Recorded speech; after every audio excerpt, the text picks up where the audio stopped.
Folks, we want to thank you for joining us for the Mountain Zoom series tonight. We have Dr. Rick Bessin, Kentucky State entomologist, with us. He is an entomologist with the University of Kentucky, and he's going to be speaking on fall insect invaders. And so, Dr. Bessin, I hand it over to you. Okay, let me see if I can share my screen. You'll have to enable me to share my screen. Okay, is that working? Let me see. Yes. So you should see something now. Yes. Does that look right? It does.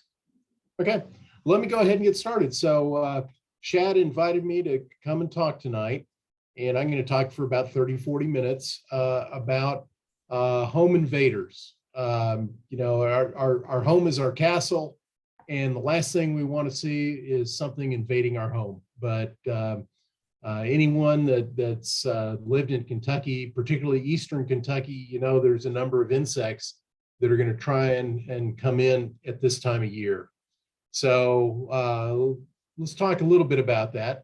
So most of these that are coming in the winter, they're coming in to find a place to spend the winter, and they're coming out of the harsh elements that we have outside, and they're finding a nice insulated place where they're not going to be exposed to those weather extremes that we get during the winter. And they're not there to really reproduce. They're not feeding or anything like that. They're just trying to hunker down and spend some time there.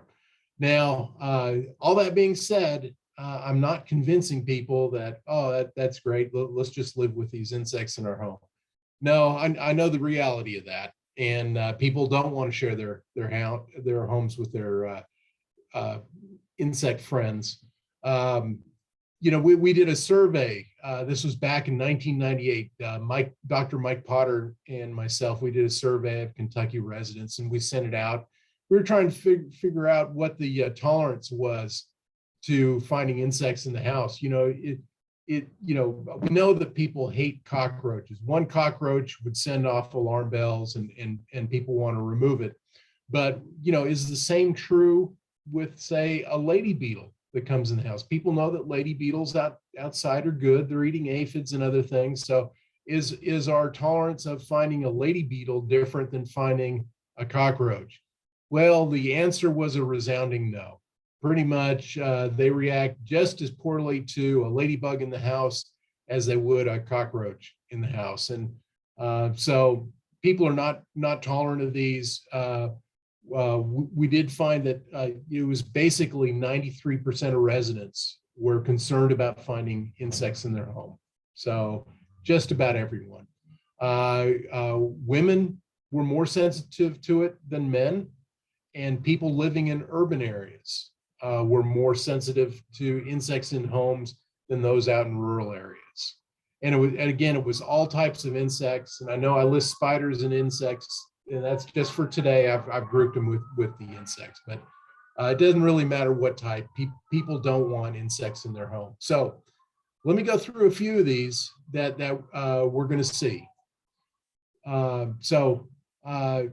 Just keep in mind, when we do see insects in the home, sometimes we see things that just blundered in the home.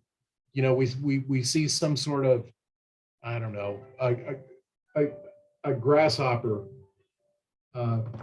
that comes in the home, and you know, it's not trying to get there. When it gets in the home's too dry, it dies within a few days. That's just an accidental invader that comes in the home. What I'm talking about are the fall invaders that come back every year. It's usually about the same time of year. The homes that have had them in the past are more likely to get them in the future. And usually it's the adults that come in. So one of the first things we do is try and identify what's coming in. And by the way, that insect that I have in that photo is not the brown marmorated stink bug. It's a rough stink bug, which is an accidental invader. So one that we see a lot, particularly in Eastern Kentucky, is the box elder bug. It's a scentless plant bug. It's a little bit over a half an inch in size. It doesn't bite. And notice that I put those in quotation marks. It's always difficult. As soon as I say an insect doesn't bite, someone will tell me, yes, they have been bitten. And some of these non-biting insects do taste people on occasion. And people have been bitten by the box elder bug. And the reaction most people get will be very similar to, say, a mosquito bite. Not as bad as, say, a chigger bite, but like a mosquito bite. They also are a nuisance in that they create waste when they're in homes. They're gonna, stain things. Where, if you have a clump of them in a location, they can leave their fecal matter behind. And then if you do step on some or you crush them, they're going to leave a brown stain. And, if you got that white carpet, it really shows some of these insect stains. So when I say they're just a nuisance, they can be a very serious nuisance at the same time. And so box elder bugs, why are they called box elder bugs? Because they grow up on those maple trees out there, box elder and other maples. And so they form colonies, they feed with piercing, sucking mouth parts, and they draw the sap out of the tree, and that's what they grow and develop on. And where we often see these problems are where we have high concentrations of box elders. So, around creeks and streams and places like that, where you have a lot of these box elders, are places where you're going to have more box elder bugs. In the fall, they're going to move to structures. And they particularly like stone structures. But that doesn't mean they're not coming to other structures as well. In the afternoons, you can see groups of them on a structure where they sun themselves on the southern and western sides of buildings, and they stay active on those warm days. So, in terms of managing box elder bugs, prevention would be, well, let's control them when they're on the box elder tree before they have a chance to get to your home. Sometimes that works, sometimes it doesn't. The box elder tree is a couple doors down at a distant neighbor's house. You don't have the decision to control them there. You can control them when they congregate on the outside walls. You can get some of these, home defense type products that you can spray on there. Just follow the label instructions, but you can do that as well. A longer term solution would be removal of the box elder trees. And the one thing to avoid would be, let's not kill them when they're in the wall voids inside the home. And the reason is that creates additional problems. If you had several cups of box elder bugs and they're in the wall void and you kill them, that can create smells. It can attract carpet beetles to feed on them and other things. And so, let's try and control them, or seal up our home tight enough where they can't get in to those wall voids to begin with. So, if you're going to spray the outside of your home with an insecticide, keep in mind that the EPA regulates the use of pesticides, and they're changing some of the regulations on sprays around the outside of homes. Before, you could spray the height of the barrier treatments up to 3 feet on the walls around the outside of your home. They're limiting that now to 2 feet. And you have to keep the sprays within 7 inches of the foundation rather than 10 inches. And the reason is some of these pyrethroid sprays, and those are the common ones we use, there's been issues with them washing in onto driveways and sidewalks and into gutters and getting into streams. And so they're trying to reduce some of that. And that's to preserve fish and other things in our streams. And so read those labels, watch those precautions carefully.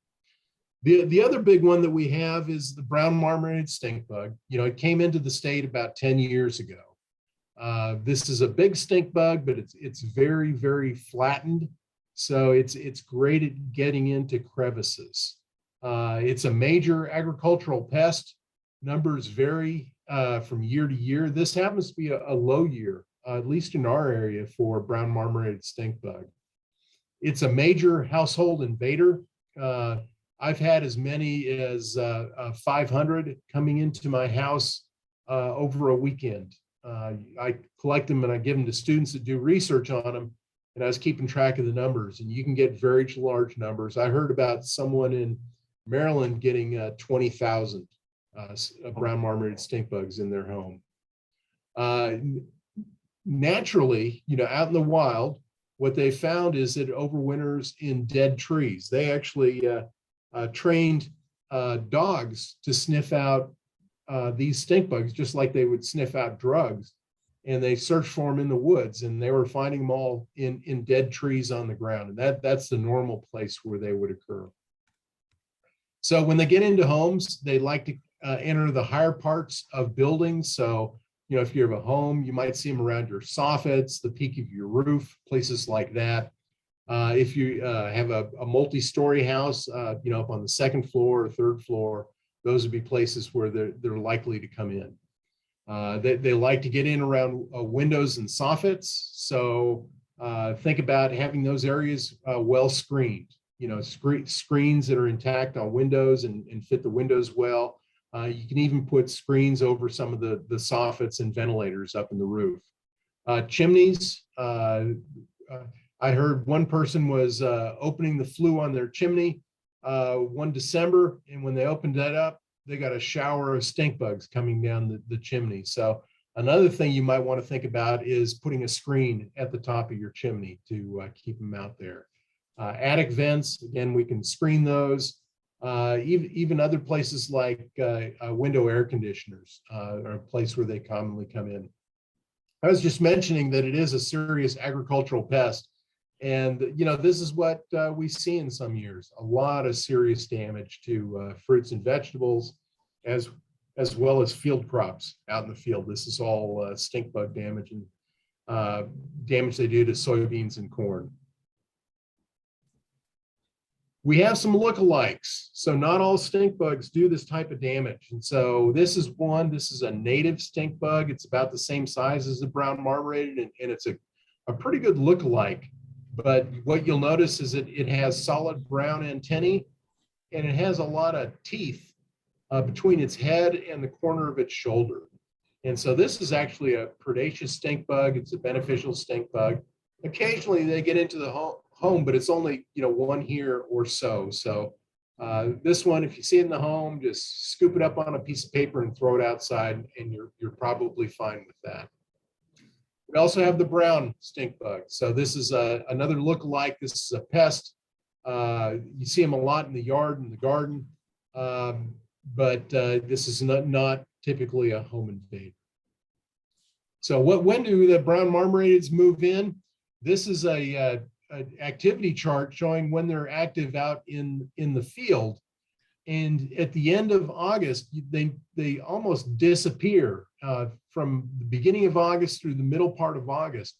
And that's where they're going from feeding on crops in the field to moving into overwintering sites. And those overwintering sites could be your home. And so that's a really important date, is to recognize when they move in, because that tells us when we need to have our defenses up to keep them out of homes. So by the way, that was the 532 stink bugs I collected one day from my house in Lexington. So Eastern and Central Kentucky, that's where we have the high numbers, much lower numbers in Western Kentucky. I've recorded the movement into homes since they tend to like my home, and they come in over about an 8-week period, but I'd say about 3 or 4 weeks is when we have the intense movement that they come in. They're very flattened, and so they can enter through the thinnest cracks. And once they're in the home, they hide behind books on a bookshelf, or they might get inside, your your VCR or something like that. That they hide in all sorts of places. A lot of times you find, a dozen or so together in a place in the home. So the good news is they don't reproduce. They do minimal feeding on plants, usually starting January, February. They don't bite. They don't transmit diseases. But as Shad mentioned, they do stink. You can get very large numbers in the house. They do produce excrement. Some people will have allergies to the proteins they produce, and they stay active from midwinter on. So you see them moving around the house, and I've seen them flying across the room when I'm trying to read at night.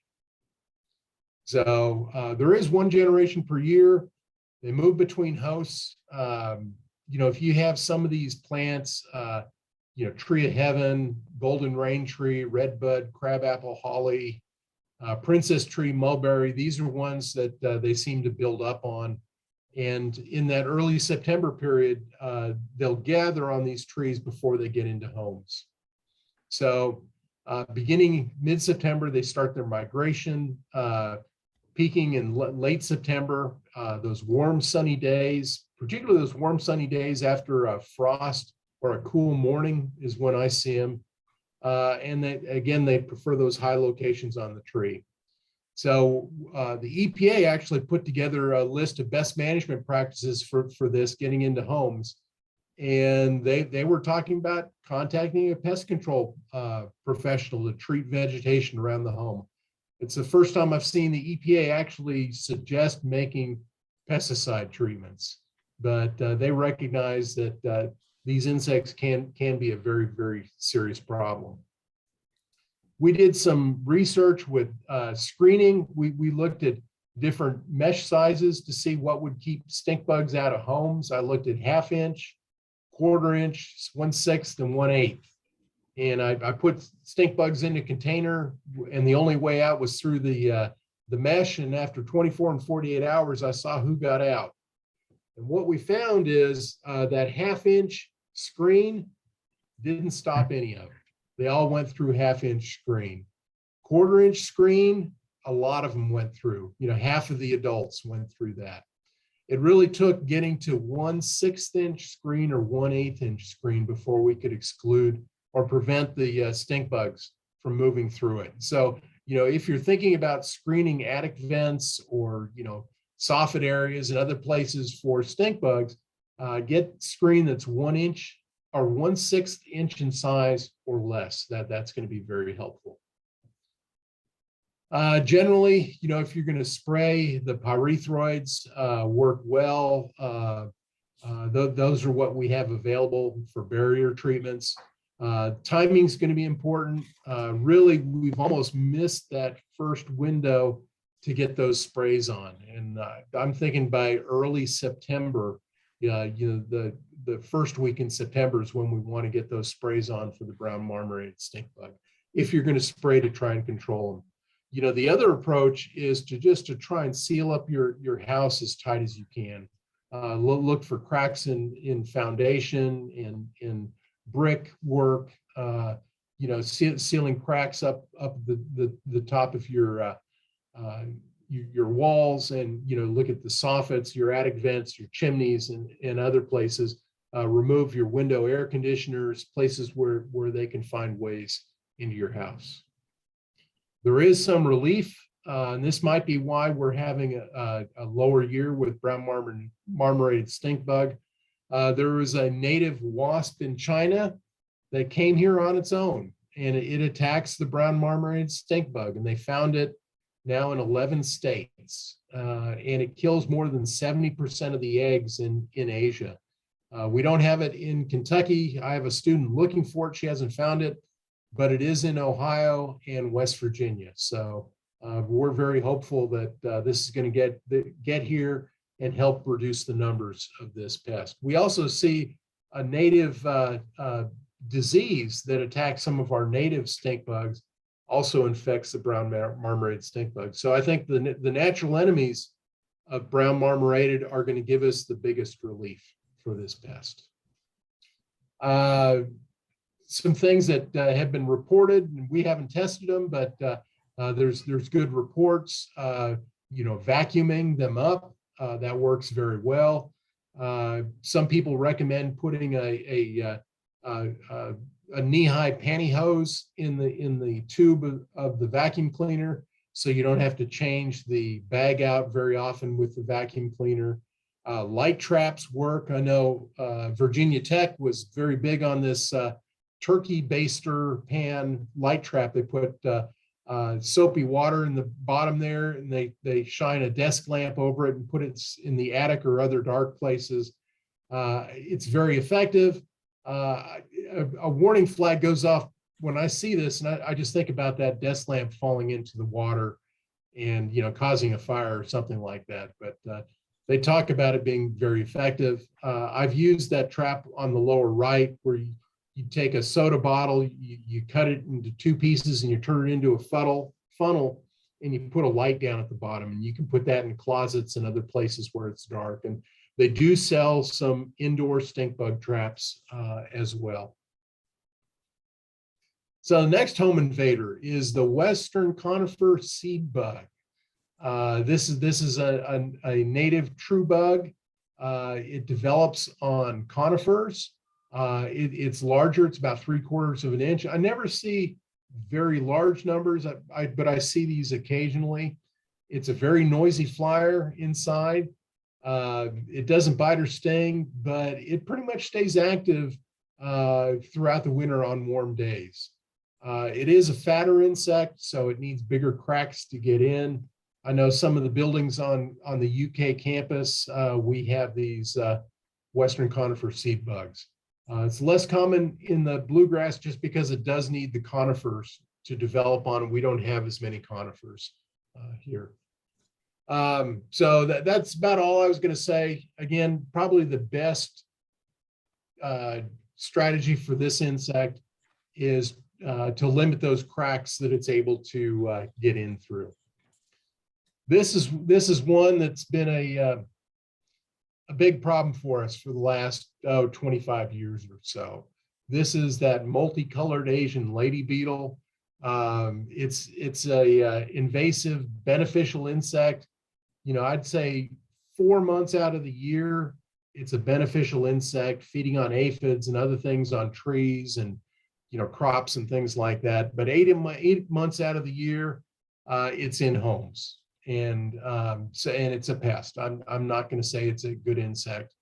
I've gotten threatening letters from people that thought that I was the one responsible for bringing it to Kentucky, and I released it with my planes, helicopters, and vans going across the state. But I didn't. I wish I had planes, helicopters, and vans, but no, I didn't.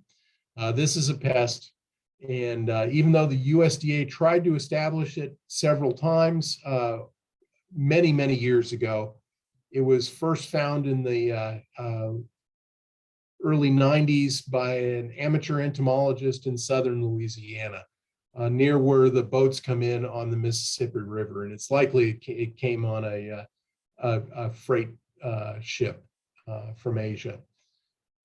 Now this one, what's notable is it doesn't come into buildings and structures the same time as the brown marmorated. I was saying brown marmorated was early September, so I had to have the controls up then. This one comes in mid to late October. When it first came here, I suggested calling it the Halloween beetle just because it's orange and black, and it moves in about the same time as Halloween. And so you would, if you had to make treatments and sprays for it, the timing would be very different. You're looking at, early October versus early September. Just like the other invasive insects, homes that get a lot of southwest exposure, light colored homes, those are going to be the ones that are more likely to get the multicolored Asian lady beetle. Homes in wooded areas. And so, Eastern Kentucky, people have lots of problems with this. And this insect is very adept at finding small cracks to enter. And you can see the cracks between the bricks. They just move right in there. In the upper Midwest, they've noticed populations are on a 2-year cycle because of the soybean aphid. Here in Kentucky, we don't see that. And we seem to have more uniform populations over time rather than year-to-year variation. And it is a big pest of grapes and apples in Kentucky as well. So they don't bite. At least that's what I told people. And then I got a lot of hate mail. People tell me they have been bitten. And yes, they will nibble at people, but they're not biting you like mosquitoes and things like that. They do stain if crushed, and they stink. And so they leave that same orangish brown stain on carpets and things. They smell, and they stay active on warm days inside the home. You know, your home invaders, some of the common features we have is these don't bite or sting per se, but they will nibble on occasion on people. They don't lay eggs indoors. They're not breeding. For the most part, they're not feeding. The brown marmorated does feed on houseplants a little bit at the end of the winter. In the spring, they just want to exit the structure and continue on with their life cycle. They tend to overwinter in clusters in homes. They gather in masses, and again, they become active on warm days, flying to you know, windows that are getting sunlight and things like that. Among some people, they do create irrational fear. If you have them in the home, the best way to get rid of them is with a vacuum, not a broom, because a broom, you're going to leave some of those stains and things on the floors and carpet, but a vacuum to suck them up.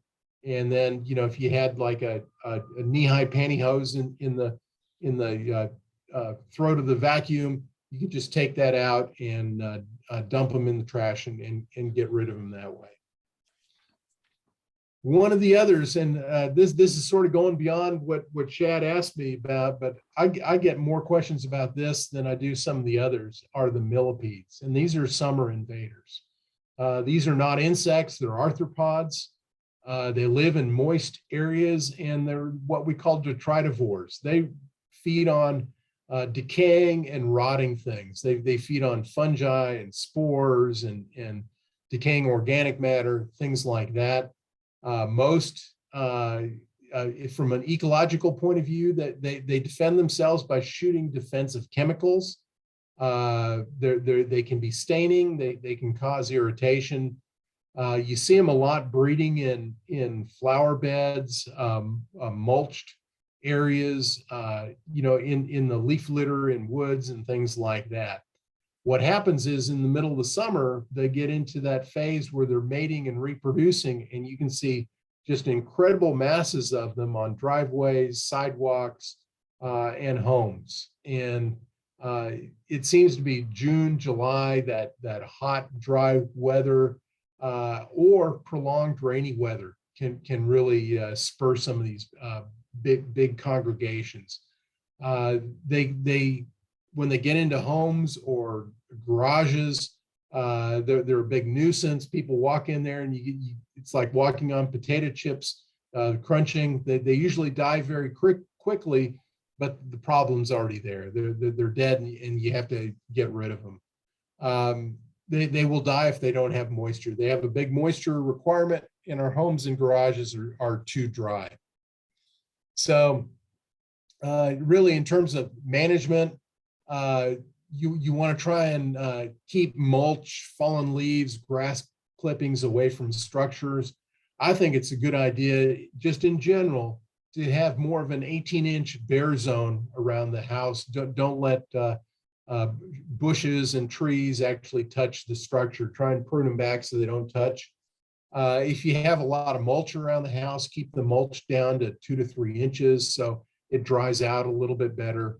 Remove items around the house where they can hide during the day, you know, boards, tires, buckets, tarps, things like that that are going to hold moisture underneath and provide habitat where they can live.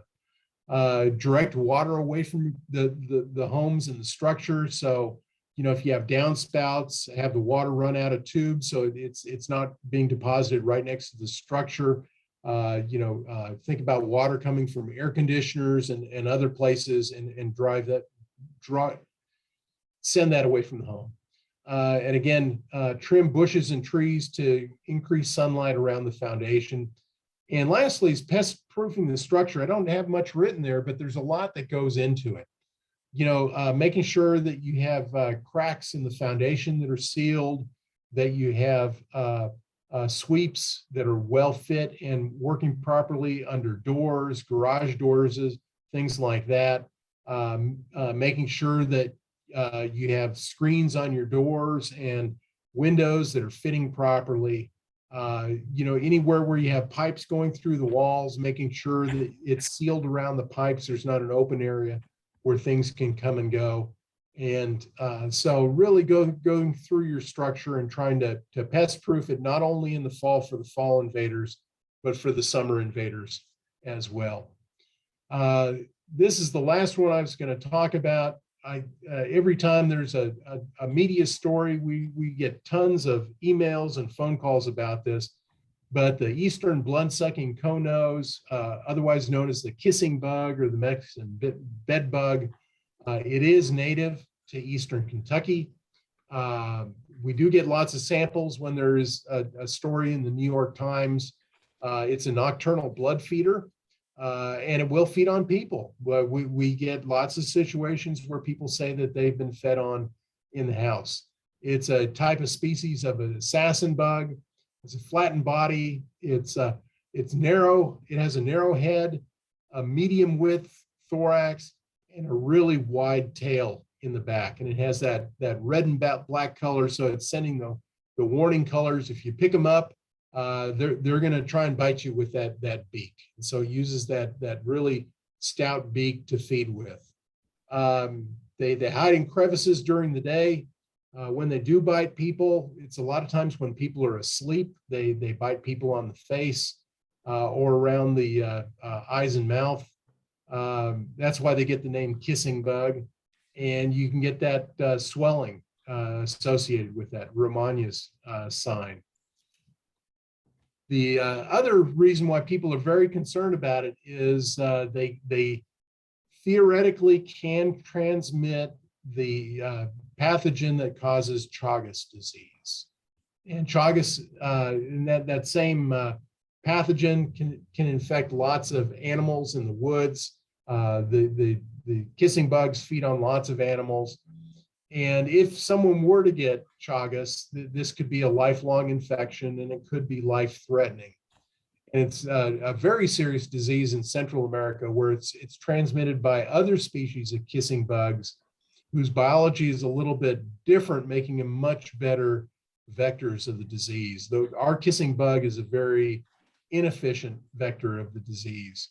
The one good news is, if I gave this talk 5 years ago, I would have said, well, if you get bitten, there's no treatment for Chagas disease. The good news is the FDA has approved 2 treatments now. So if someone did get Chagas disease, they can get treated for it and they can get cured of that infection. So it's really helped us out with management of that disease. So, the pathogens actually carried in the bug feces. The Central American ones, when they feed, that they go to the bathroom at the same time, and when someone thinks they've been fed upon, the first thing they do is they wipe it, and they wipe that feces into the wound, and that's how the pathogen gets into people. The good news is, with our kissing bug here, it doesn't go to the bathroom when it's feeding, and so the likelihood of getting infected is much less here. And so if someone has been fed on by a kissing bug, my advice is go talk to your local physician about that, get tested for it. Because if you did get the disease, there's some chronic phases where you can get some heart complications and other things over the years. And so that's one of the things we want to avoid. So with this insect, just like the others, pest proofing your home is really the key. Actually, the first time I ran into a problem with Chagas in Kentucky, it was someone in Frankfurt, And I said, well, where are you living? And they said, well, I'm living in my house, but I have to sleep in my tent at night just because, you know, when I'm downstairs, they'll find me after a few nights and they'll start feeding on me there. So I move up to my bedroom, and then a couple days later they get up there, and so they're just gone to sleeping in a tent. But they also said, oh, but we don't have any windows or doors on our house. And see, that's where pest proofing comes in. A lot of times with most homes, we keep them out by having a well-sealed house. And so pest proofing is really the key to this pest. So Shad, I'm going to turn off my PowerPoint and see if people have any questions. I think I gave you the 40 minutes I was promising. That was perfect. And I'm glad that you threw in the millipedes, because that's one that we've had a lot of calls about this year in particular. So questions. You can unmute yourself and ask them verbally, or you can feel free to use the chat feature at the bottom of the screen and just enter the question that way.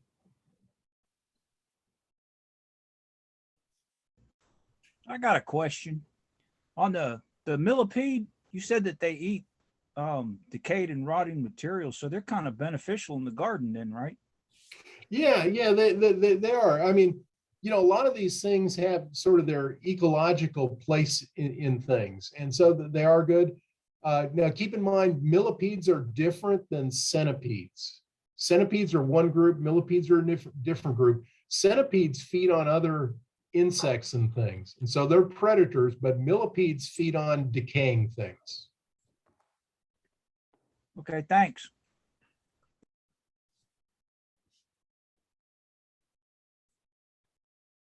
Any others?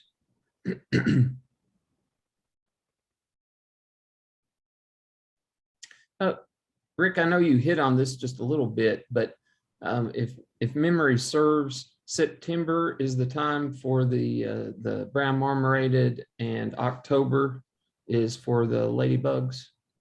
Yes. As far as when to make sure that you've pre-treated. Yes. And was that Telstar, was that the one that was the most effective for both of those? Yeah, I mean, Telstar would be very good. You know, if you get a professional, they'll probably use a different chemical. But you know, Telstar or bifenthrin, you know, if you could find something that is labeled for, you know, home barrier treatments, that's going to be very good. Now, before everyone goes out and sprays their home for these, the one thing I would say is I would only use a barrier treatment if I have a history of problems with these invasive insects. Some homes just never seem to get the problem, and there's no reason to treat those homes. But where you've had reoccurring problems, that's where, you know, pest proofing, going through that, and then potentially using a barrier treatment. I know in the past we used to tell people that it was a little bit of function of whether their house got the evening sun, and if it was light colored. I know that's true for the ladybug or the lady beetle. Is that also true for the brown marmorated, or are there other factors on that one? I don't think it's true for the brown marmorated. You know, they like my house, and I have a red brick house. And, you know, my neighbors have red brick houses, and they don't go to my neighbor's house. I don't know what it is about my house. They know that you're an entomologist, so they think you'll like them. or maybe they're just trying to get their vengeance on me or something. But yeah, I do have a lot of fruit trees in my yard, and I have other trees that are good host plants. And I think that, and my neighbors do not. And so I'm thinking maybe some of the vegetation around it, rather than the house itself, is what's bringing them into that area. Okay, good information. One last chance. Anybody else? Rick, I saw on your opening, I think, a picture of a kudzu bug, and I haven't seen any of them around here, but I'm wondering if they are migrating farther north and eventually become more of an issue in our area. Yeah, so the kudzu bug, I think it was in 2009 or so. It was in Atlanta and it spread from there. It was a huge soybean pest, 40 to 60% yield loss.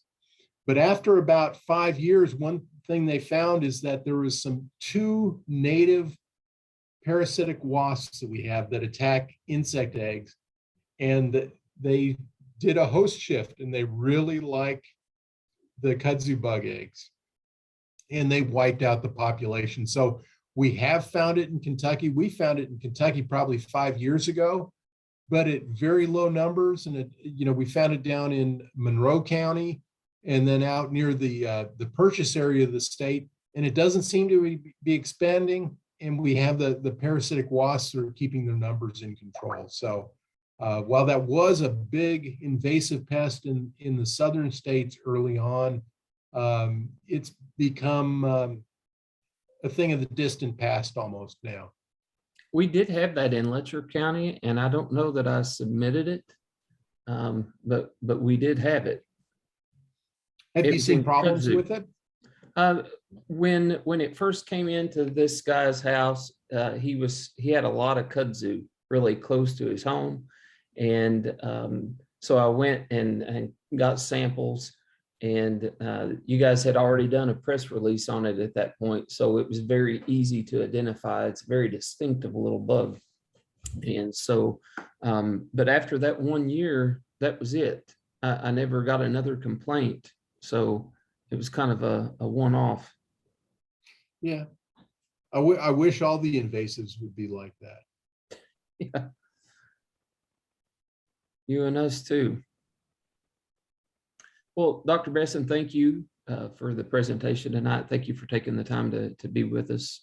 And we appreciate you greatly. Always willing to help us, and very quick to respond to calls and emails. And we're grateful for that. Jeremy, what do we have next? I know on next Tuesday, we're shifting a little bit here. We're shifting to the 7 o'clock hour. I know for the Virginia folks, Phil will be sending out probably some information in his Friday notes that he sends out, 5 Point Fridays.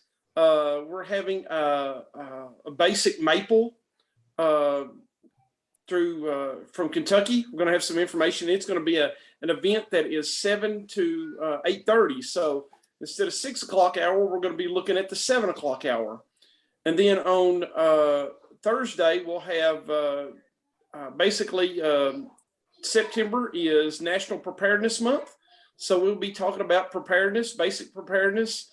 And we'll have David McGill with us next Thursday at 6 o'clock. We're going to go back to that 6 o'clock hour on Thursday. And David is the Emergency Management Director here in Harlan County. And so he's going to talk about basic preparedness and needs for that. So that's what we've got going on is Maple on Tuesday at 7 and basic preparedness on Thursday at 6 o'clock. And Rick, thank you very much. Okay. Very good. Well, You all enjoy your evening. you do the same. We've still got a few minutes of sunlight, so go enjoy yourselves, and hopefully we'll see you on Tuesday.